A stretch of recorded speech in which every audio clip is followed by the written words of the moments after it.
Voilà, je vous fais encore une dernière vidéo pour la journée. Je pensais que ce serait sympa que pour finir la journée, comme on peut pas faire de silence son lit, que je vous raconte tout simplement une petite histoire tirée d'un album, voilà. Et je pense que ça nous fera plaisir à tous d'écouter une bonne histoire. Du coup, voilà, c'est parti. Vous pouvez la lire avec moi aussi, pour les grands et pour les moyens aussi. Hop, je vous la mets bien. J'ai mis un petit peu de musique et on va pouvoir y aller.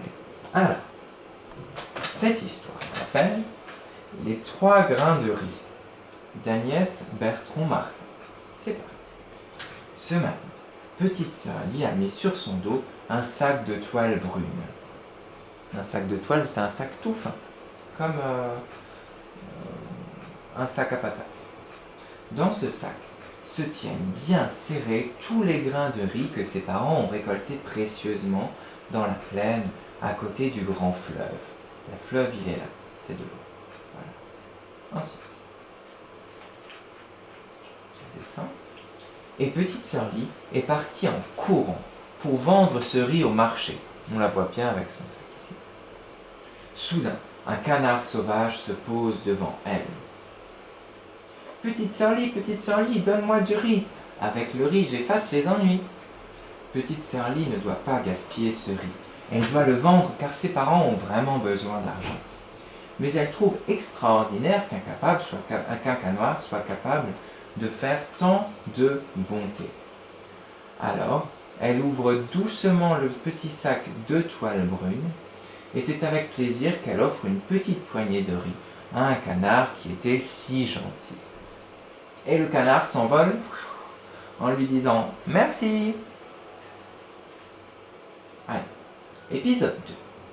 À l'entrée de la forêt de bambou, petite sœur Lie court toujours, quand soudain, un panda se présente devant elle.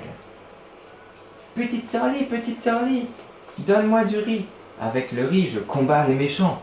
Oh, la petite sœur Lie trouve formidable qu'un panda soit capable de tant de courage. Alors elle ouvre une nouvelle fois le sac de toile, et c'est avec joie qu'elle offre une petite poignée de riz à un panda si courageux. Et le panda se sauve en lui disant « Merci !» Petite sœur Lie court au milieu des bambous quand un singe l'interpelle. Petite sœur Lie, donne-moi du riz.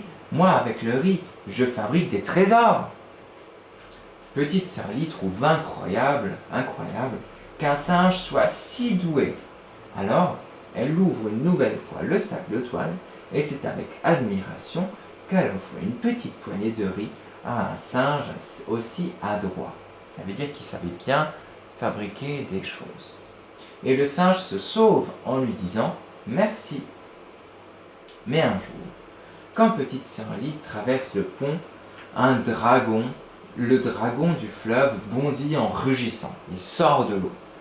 Petite sœur Lie, donne-moi du riz ou je t'avale.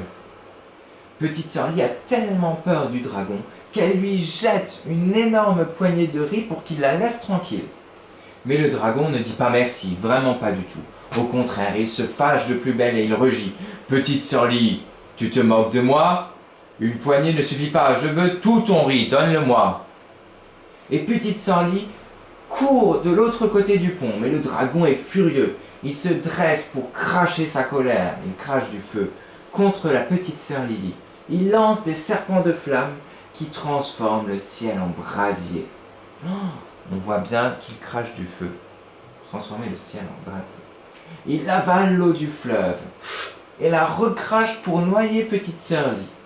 L'eau du fleuve monte au pied de sœur Lie, à ses mollets, à sa taille, c'est-à-dire jusqu'à son nombril. Petite sœur Lie est secouée par le courant. Elle commence à chavirer à cause de l'eau. Elle essaye de nager, elle lutte pour ne pas se noyer, mais hélas, son sac se déchire et les grains de riz sont emportés par l'eau en furie. Et c'est la fin de l'histoire. On verra ce qui va se passer pour notre petite sœur Lie jeudi. Est-ce qu'elle va réussir à s'en sortir? Est-ce qu'elle va réussir à échapper au dragon? Et puis c'est triste parce que ses parents, du coup, ils n'auront pas les grains de riz pour pouvoir les vendre. On verra ce qui va se passer finalement jeudi. En tout cas, j'espère que vous avez passé une très bonne journée avec moi. Moi, ça m'a fait plaisir de reprendre les vidéos. Et j'en profite également pour saluer les enfants de ma classe de l'année dernière qui ont peut-être regardé les vidéos aussi. Bonjour à tous. Et, euh, et voilà, je vous souhaite de passer une très bonne soirée, un bon mercredi. Au revoir à tous.